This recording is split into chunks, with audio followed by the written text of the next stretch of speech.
Hey guys, it is MissSimReno. If you are returning to the channel, welcome back. And if you are brand new, I am very excited that you decided to join me here today for another speed build. And we are actually in Mount Komorebi because over on the community tab, I want to say it was probably weeks ago at this point, but I did ask what world I should be building in next because I have found that I've been very adventurous with different worlds lately. I've built in Oasis Springs, which I haven't done in a while. I was in Brindleton Bay. And where else was I? Is that the only place I've been? Where else did I build? I don't even remember. I'm also building in Windenburg. That was it. I built in Windenburg recently. And I just was kind of thinking, all right, well, what do people want to see? Are there worlds that they don't see a lot of builds in that they want to see more of? And I had a lot of people say Mount Komorebi, and especially because it is still winter. It is winter as much as I don't wish to admit it. It is definitely still snowing and cold, and I thought it would be really nice to build a family home here in the part of Mount Komorebi that is always snowy. So the landscaping, nothing special because it's literally either like dying, dead, or it's just covered in snow and you can't really see. But you can see that the shape is coming together really nicely. I was definitely using some of the shells in the surrounding area to come up with the shape because the reason why I don't build here a lot is because I really struggle with the shape. The roofing I feel like I can do, which is really odd. I feel like roofing is something that a lot of people have to practice a ton to feel really comfortable with, and I felt comfortable with the roofing, but I think for the shape of the home, I was just really struggling as to what kind of like architectural accents I should add and really what the house should just look like all in all. So this is what I came up with, and there is kind of a open porch area, which I do really like. I think since this is in the winter, it would be a little bit odd, but I do add a outside fireplace so it could be warm. There's also this little back part. I do put stairs here, I think, but off camera, I take them away because this ends up being a semi-open area for someone to maybe practice yoga, but there's a space heater, so hopefully that would be very helpful. And then there is that kind of enclosed area as well to the right side that is kind of another little bump out piece, but it's entirely enclosed, and that ends up being the dining room. But I think the shape is okay. I think I really liked it once I kind of finished it. At this early stage of this build, I wasn't really comfortable with it. I really wasn't. And doing the landscaping was so uncomfortable just because, like I said, you can't really see what's going on. So I only added a few things out front. I didn't even really do landscaping in the back because I just didn't think it was super appropriate in the winter. And since this spot is always covered in snow, you can't like change the season and then check to see what the landscaping looks like. And as I'm saying this is going to be super embarrassing, and I know people are going to correct me in the comments, but this is going to be super embarrassing if that is not the case. I did playtest this, and it was snowy, and I believe in the save file that I built this in, and when I playtested it, I'm pretty sure it was summer, so I think this permanently stays snowy, right? But please let me know if I'm incorrect. It's super embarrassing, but we're just going to kind of go with it. But you can see that everything is pretty much come together at this point. I'm adding some outside lights and trying to think of how I wanted to decorate this little kind of front porch area. I really liked having some open spaces with the, is it called a spandrel? I think the spandrel, I think that's what it's called. And then also these screened windows as well. I really liked it. I thought it added a little bit of character to the build. I also added this mailbox here on the front porch, added some base game outdoor lights instead, and then we move on to the interior. Now the first floor, that is the biggest part of the build. You could probably tell it from the outside as well, but the downstairs is huge. I had no idea, literally no idea that it was actually going to be this big, and the floor plan was super challenging because of just the shape that I ended up creating. I knew I also wanted to use the platforms in a few different spaces, which are wonderful. I actually really like the platforms now. I had mixed feelings a long time ago, but I think I really like the platforms now. However, you do need some additional space that you might not anticipate to be able to use them in particular ways. So you could see in the front, I was trying to make two little raised areas to be able to place like a console table or a place to sit and take off your shoes when you first walk in. And you need a few tiles to do those things. So it's a little bit challenging, but I think I found a way to kind of make it work. I also used the spandrels to kind of separate a few different spaces in some rooms because I didn't want to divvy it up too much. I wanted some things to feel open, especially because the living room was pretty closed off. It was pretty small, and there is like that big archway basically, kind of like the permanently open door there, but it leads to a very small hallway. So I wanted different parts of this build to feel really open. And you can see that we actually went right upstairs and did the floor plan as well, because I wanted to make sure that this was going to work because I was so nervous. I really didn't think it was going to work, so I'm very pleased with the outcome. But you can see that we do start in the living room, where I originally had this fireplace up on a platform, and I was trying to come up with a color scheme to kind of match the lighter wood tones that I used on the exterior, but I was kind of struggling. So you're going to see one attempt, and then you're going to see the second attempt where I actually do change up the floors to kind of match a little bit better. And I end up actually lowering that platform eventually. I liked it as a feature, but it was challenging to add some decorations up there right next to the fireplace because of the platform. And I just couldn't lay things out exactly the way I wanted to without blocking the archway. So we did shuffle things around, and I still think that it works really nicely. We use a lot of the lighter wood tones, but to my absolute pleasure, the lighter wood tone frame for this couch comes with the black swatch of the cushions, and I loved it. I loved the combo, so we pretty much use this wood tone as well as black throughout the entire build, and it seems very like warm and cozy to me, which is exactly what you want when you're in the middle of winter, a permanent winter, basically. So you can see that the living room is pretty much coming together. We do have the little what am I trying to call it? The armchair, without arms, of course. The armchair over there next to the fireplace. I also have those new decor items from base game, the little fire pokers and whatnot. And I'm just adding some other pieces of decor on the walls. I think one of my favorite things about building things in Mount Komorebi and trying to capture more of the traditional Japanese style is that it is very minimalist. I really enjoy it, so I didn't go absolutely nuts with decor here. Like there might be a plant here and there's some stuff on the walls, but I think the wallpaper that I ended up using really helped because it adds decoration, because it is separated, if that makes sense. It adds some decoration with the framing, and I think that it kind of allows you to go with a more minimalist style with it still looking really, really pretty. So here is the front entryway that I mentioned earlier, and I do have the two platforms here. So one of them I do add a few little like shoe clutter items there from Dream Home Decorator. I think I end up putting a mirror. I think there's a chair so you could like sit down and take your shoes off. Then there's also going to be a console table with a few different decorations. It was kind of a challenge. I really didn't know what to put in these entryway areas. It's the same towards the back. There's another one as well. And I believe I'm going to look this up and put it on screen no matter what, because I might not remember it formally. I think this is the Genken, and I don't know if I've said that correctly, but I believe that's what it's called. It's the traditional Japanese entryway areas for a home, an apartment, any kind of building, anything like that. And it's kind of a combination of a porch and a doormat, and that is, I'm surprised I remembered that because I was doing a ton of research when Snowy Escape came out so I could do things accurately, and I believe that's what it is. So please let me know in the comments down below if that is correct or incorrect. Again, I'm going to look it up and put it on screen no matter what, just so I make sure that I am saying things correctly, or at least telling you guys the appropriate name. Anyway, so we're working on this little hallway area. So there is this little kind of like a storage cabinet. This is not considered a dresser, but it looks like there's like some tea storage. I end up shuffling this over to another space in the home just because it didn't serve a purpose. And I came to the realization that the living room didn't have a bookcase, which is typically where I would put one. So I end up swapping out that little storage thing for a bookcase instead, because I thought that would work a little bit better. But we also put an ottoman here, kind of near this little space that leads you to the back Genken. I mean, it's technically the entryway, so maybe there's another word for kind of like a back entrance. I don't know. I'm gonna have to look that up too. Gosh, I'm always learning so much. When I try different builds in different worlds, I learn so many things. It makes me so happy. Anyway, we're still decorating this little space here. I did put some clutter on top of that storage thing, which we don't actually get rid of. We do keep it, and we just put it on various spaces on the bookshelf, which I thought was really nice. I didn't want to lose some of the different decorations that I ended up choosing and placing in here.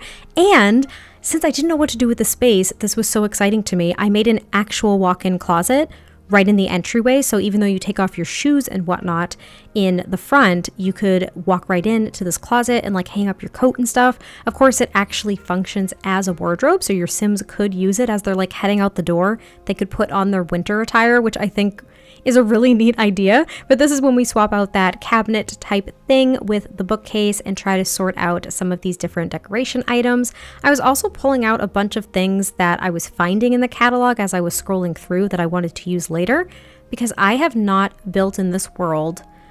I mean, it has to have been months. I was actually trying, story time, very brief story time. I was trying to build in Mount Komorebi for roughly 8 months at the time of me actually doing this build. Like, I was trying for 8 months.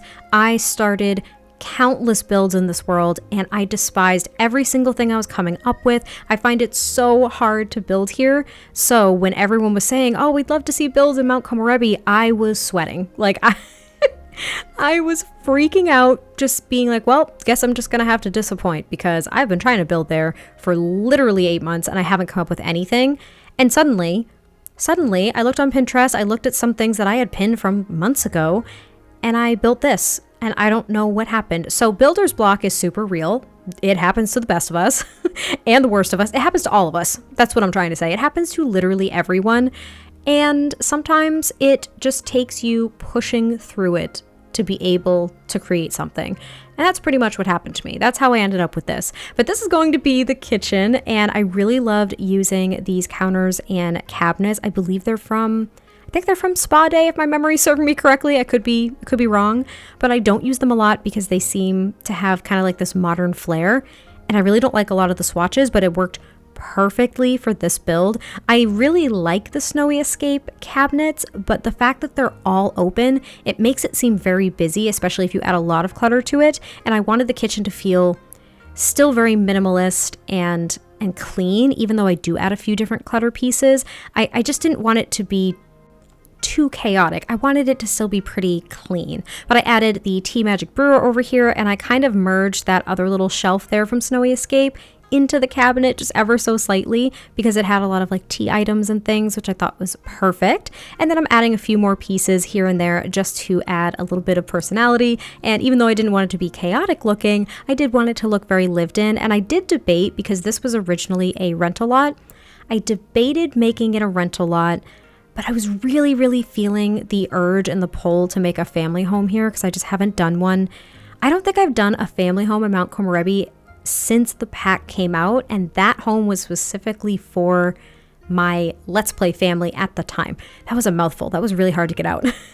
But I haven't built one since then, so I just really wanted to build one. You could, of course, get rid of some of the clutter items and the personalization, and you could make this a rental home. There's nothing that is preventing you from doing so. It could be perfect for that. But here we are adding the kotatsu. This is in the kitchen itself, because I do use the other table and chair set that we got with Snowy Escape, and I create like a big kind of formal dining room in this bump out piece here. It is very plainly decorated. I don't think I think I do add curtains, actually. I take that back. The only detail I really have are curtains and the hanging plant, and that's kind of it. There might be one piece of artwork on the walls.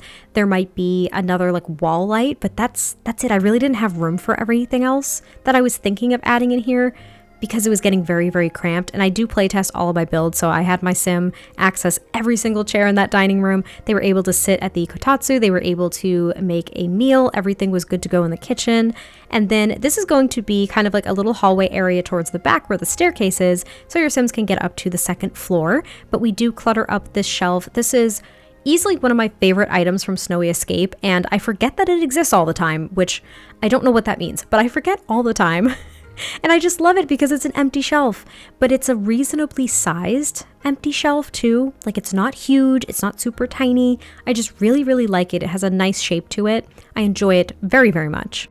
And at first I was thinking about putting a wardrobe there, but then I thought about the actual walk-in closet that I made in the front, and it just seemed kind of like a waste of space. So I did put a computer here. I try to put a computer in almost every single one of my builds. It's just kind of a go-to. I'm surprised I didn't get a chess table in here, because y'all know I love putting chess tables in my builds apparently when I don't know what to do with the space. But yeah, there is a little armchair over here underneath this little shelving unit. And then that is basically the family computer that's kind of tucked, I'm not going to say underneath the stairs, but it's kind of like next to the stairs to at least utilize the space a little bit. And then this is where I ended up shifting that other little storage cabinet, which I do clutter up just a little tiny bit with a few different things. I liked taking that sculpture. I don't even know what it is. I didn't read the description, but I sized it down and I kind of just merged it into this cabinet because It's huge if you saw me size it down. And then this is going to be the downstairs bathroom. Now, traditionally, the actual toilet space and then the place where you would shower are separated in Japanese homes from what I recall researching when this pack came out. So I did separate them here, which again is why you need a little bit more space, I feel, sometimes in homes like this. If you're trying to make a traditional Japanese home, you're going to need a little bit more space than you may have anticipated because you don't want things to be super duper cramped. So there is a double sink here. This is where the toilet is. And then on the other side is where the shower is. And again, using platforms, I actually sunk the part where the shower is, which I thought was really nice. I used one of the windows from this pack as well as kind of a, what am I trying to say? I mean, it's a window, but it's kind of like the separator because I don't close it off completely. So I put one piece of wall here. That's what I'm trying to get at. One piece of wall there, and then I put a window. So it's kind of like you can still see into the shower, but you get a little bit of privacy. I wasn't thinking that there'd be multiple Sims in here, so I guess it didn't really matter. But I thought it was a nice idea. And then I'm trying to come up with a few different things to clutter up this space that's meaningful. And I came up with a few things, but I was kind of struggling a little bit. I was also trying to figure out where the other window placement should go. I had to, of course, get the shower in there so I didn't forget. So basically, I just add another countertop. I get rid of that stool there, and I think I just put a few different like toiletry items there, as well as a hanging plant, which I use this hanging plant from the Blooming Rooms kit multiple times. I think I talked about that recently in another one of my builds. I just can't stop. I can't stop using that plant. It is... I did say this in another build. I did. I really did. I won't go on that spiel again, but it's like a front runner for one of my favorite plants. Anyway, we are moving on to this little hallway area, which does lead out to that porch, the very open porch. I put a few different pieces of artwork, and that is it, just like a plant, the artwork. I didn't want it to be really cramped. So I take this fireplace from Snowy Escape. I did size it down. I did play test it. It was perfect. Your Sims can light it, and that's wonderful. I added the picnic table out there as well, and then I just added a few different plants. So realistically, I don't know if your Sims are going to be super comfortable sitting out there in the cold, but it's kind of nice to have. I don't know. And then upstairs are going to be the 2 bedrooms. So that's something I completely failed to mention. It's a 2-bedroom, 2-bathroom home. And now I know it's a big house for only 4 Sims because I do have I think a set of bunk beds in the kids' room. Yeah, there's bunk beds in there. So there's 2 parents and 2 kids. It's a big house for that many Sims. You would think that there'd be more bedrooms. But again, the floor plan was so odd to me. And I didn't want to cram things together downstairs where your Sims probably spend a majority of their time. You know what I mean? They probably spend a majority of their time in the living room or the kitchen or something like that. And I just didn't want that space to feel cramped.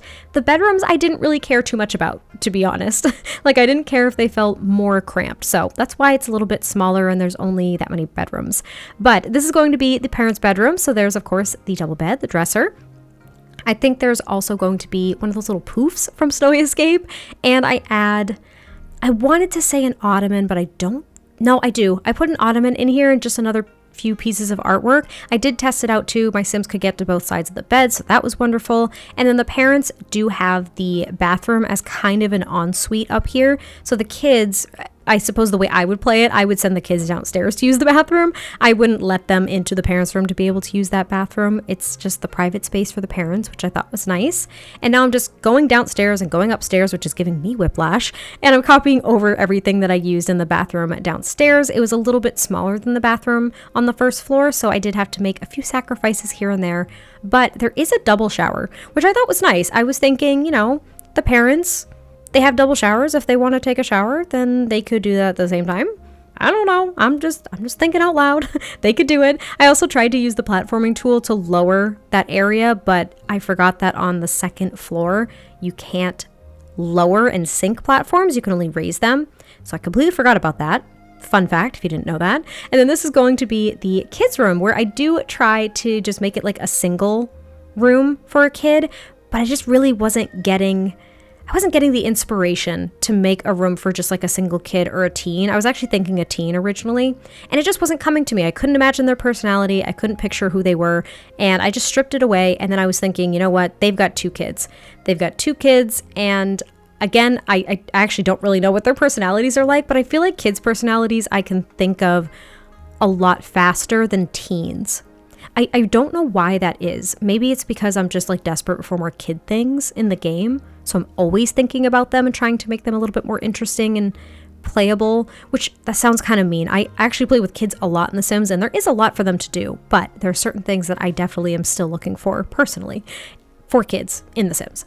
Anyway, so they do have a dresser, they do have this teddy bear, and then there is, I was going to use a bookshelf from base game, the green one, but then I ended up using this one instead, the white one, because I thought it matched better. They've got that little dresser, so they have a little bit more space, and there's just some clutter on the floor. Now, I didn't know if they had 2 daughters, 2 sons, 1 son and a daughter. I had no clue. I wanted to make this kind of neutral, as I typically do with a lot of rooms, unless I have a very specific sim in mind or backstory. But I thought it was really cute. It was a very sweet kids room in my opinion. And then that is kind of it for the build. I think that's pretty much it. So I hope you guys did enjoy this one. I cannot wait to hear your thoughts. I will be building in more worlds very, very soon.